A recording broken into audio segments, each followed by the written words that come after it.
السلام عليكم، عاملين ايه؟ اللهم صل وسلم وبارك على سيدنا محمد وعلى اله وصحبه اجمعين. قلت النهارده هعمل لكم مسقعه. بصراحه قعدت ادور اطبخ ايه، اعمل ايه. طبعا دي مشكلتنا في كل بيت، كل يوم عايزين ناكل، هناكل ايه؟ فده المعتاد يعني. فبدور كده، لقيت عندي بطاطسايه واحده، ولقيت عندي بتنجانيه واحده، ولقيت عندي قرن فلفل. رحت لما بقى ده كله وقلت والله اللي عامله بيه صينيه مسقعه، هعمل صينيه مسقعه.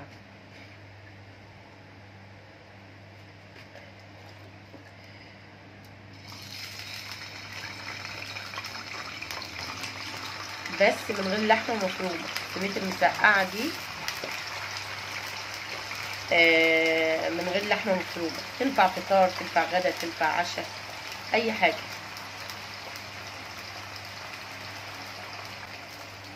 هنحمر البطاطس الاول، بس طعمها بيبقى على فكره بتبقى جميله جدا. انا بالنسبه لي بتبقى احلى مسقعه اللي بنعملها بلحمه مفرومه، وكمان بتبقى خفيفه. يعني لو فطرنا بيها الصبح، لو تعشينا بيها بالليل، بتبقى خفيفه الى حد ما يعني. وبتبقى قريبه جدا من اللي هي بتبقى بتاعه المطاعم، الفول والطعميه بيعملوها بنفس الطريقه دي. فانا بدات بقى بالبطاطس. هحمر البطاطس الاول قدامكم، بعد كده هنشوف بقى هنعمل ايه تاني.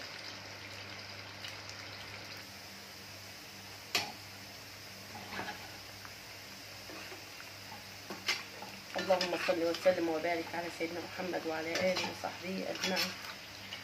ما تنسوش والنبي يا جماعه لايك واشتراك، تدعموني في القناه. انا نفسي قناتي تكبر بسرعه بيكم باذن الله.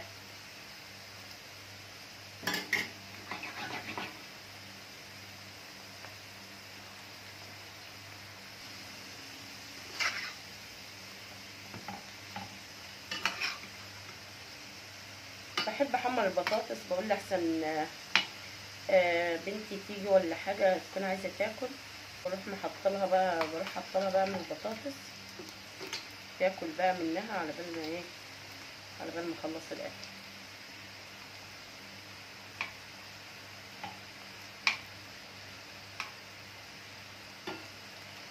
بس كده كده احنا لازم يعني نسوي كل حاجه، عشان في الاخر خالص احنا مش هنديها غير يعني تاخد غلوه واحده بس على النار وخلاص على كده. يعني هتعجبكم كده جدا باذن الله.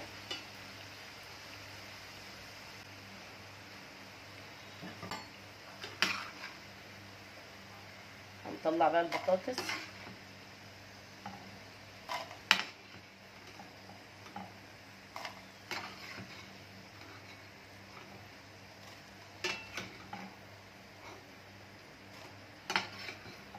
خلاص على كده تمام استوت.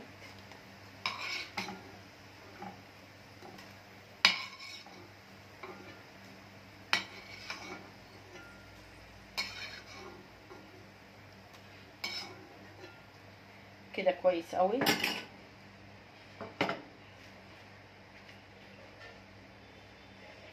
ادي قرن الفلفل قطعته،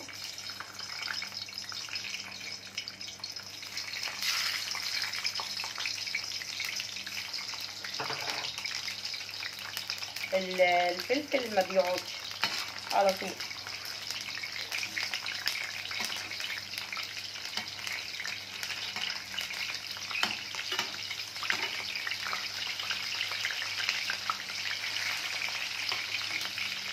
هو يا دوب ياخد لون بس.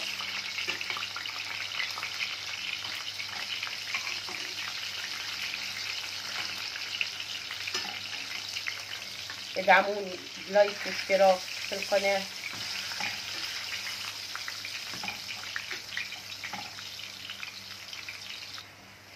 بس على كده هنطلع على طول.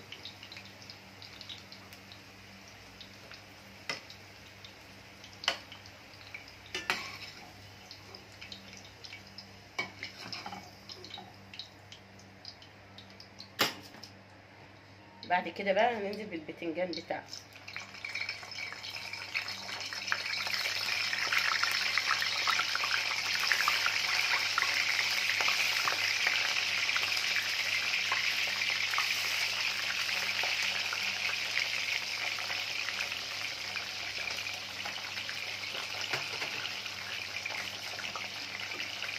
هنقلي البتنجان بتاعنا كويس.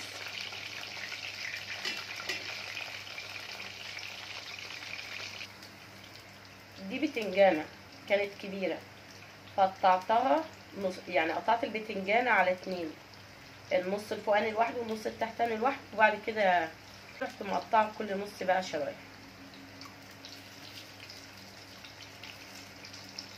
الموجود بقى الحمد لله الحمد لله. هنقلب البتنجان على الوش التاني.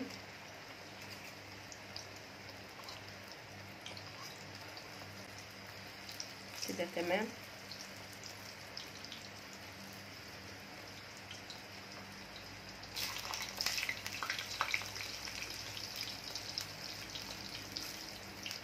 كده كويس قوي.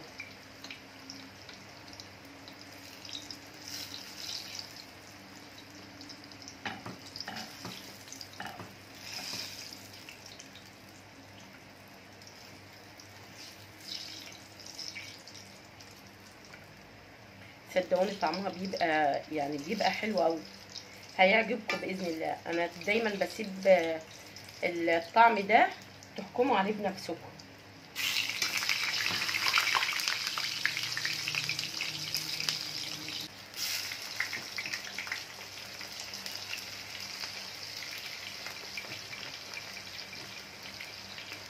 كده تمام. برضو هنسيبهم لحد ما يحمروا ونقلبهم على الجنب التاني. بس كده هنديله وش على الجنب التاني.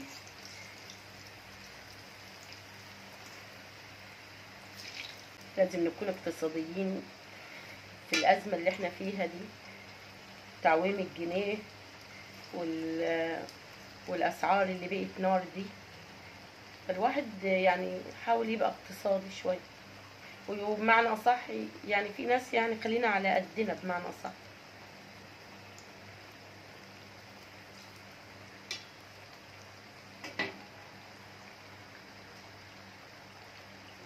بس كده هنطلع.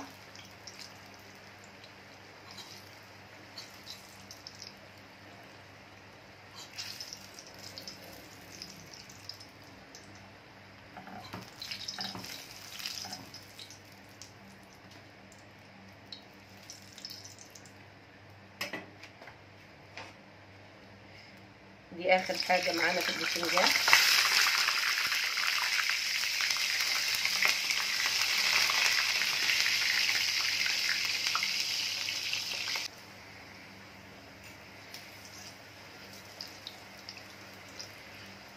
بس هياخد وش بقى على الجنب التاني وكده يبقى احنا خلاص خلصنا. قليلين فما اخدوش وقت في الطاسه.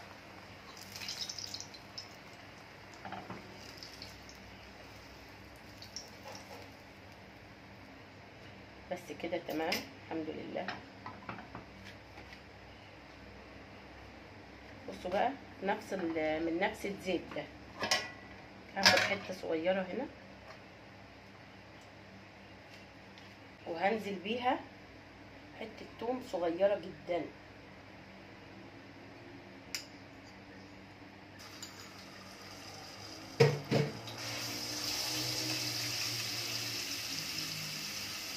وهنا انا مقطعه فلفل الوان هنزل بيه مع. انا حصلت معايا مشكله في الفيديو بسبب الجو حر جدا في المطبخ، فانا نزلت على الثوم بالفلفل الالوان بمعلقه خل، وبعد كده نزلت بالصلصه معلقه صلصه واحده وشويه عصير طماطم. بسيبهم بقى ياخدوا غلوه واحده، يعني مش هتزيد عن كده. بس كده تمام. هي خدت غلوه واحده بس. هنزل بقى هنزل بقى بالبتنجان. هنزل بقى بالبتنجان وكل حاجه.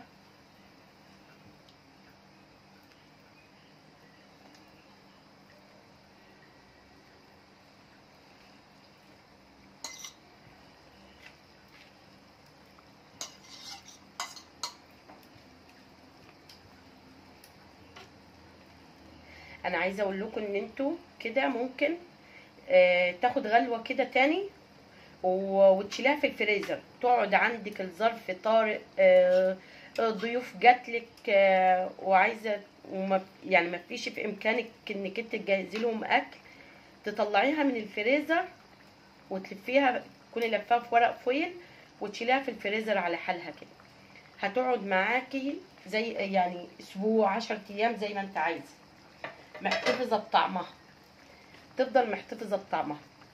بس على كده انا بقى يعني خلاص على كده الفرن بتاعتي سخنه،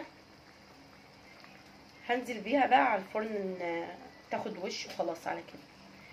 انت بقى ممكن لو انت مش محتاجاها دلوقتي شيليها في الفريزر بعد ما تبرد خالص، غطيها بورقه فويل وشيلها في الفريزر، تنفعك بقى لاي ظرف طارئ عندك.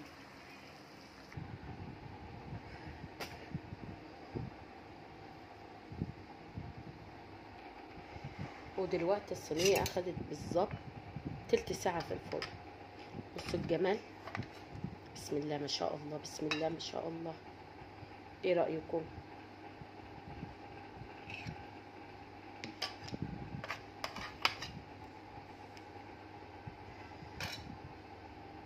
عايزه اقول لكم يعني انا بعملها على طول بتبقى بسم الله ما شاء الله.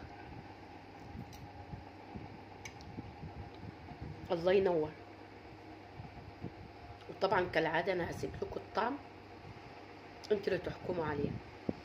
بالله عليكم يا جماعه ادعموني بلايك واشتراك وفعلوا زر الجرس علشان نفسي قناتي تكبر بيكم باذن الله. شكرا، السلام عليكم.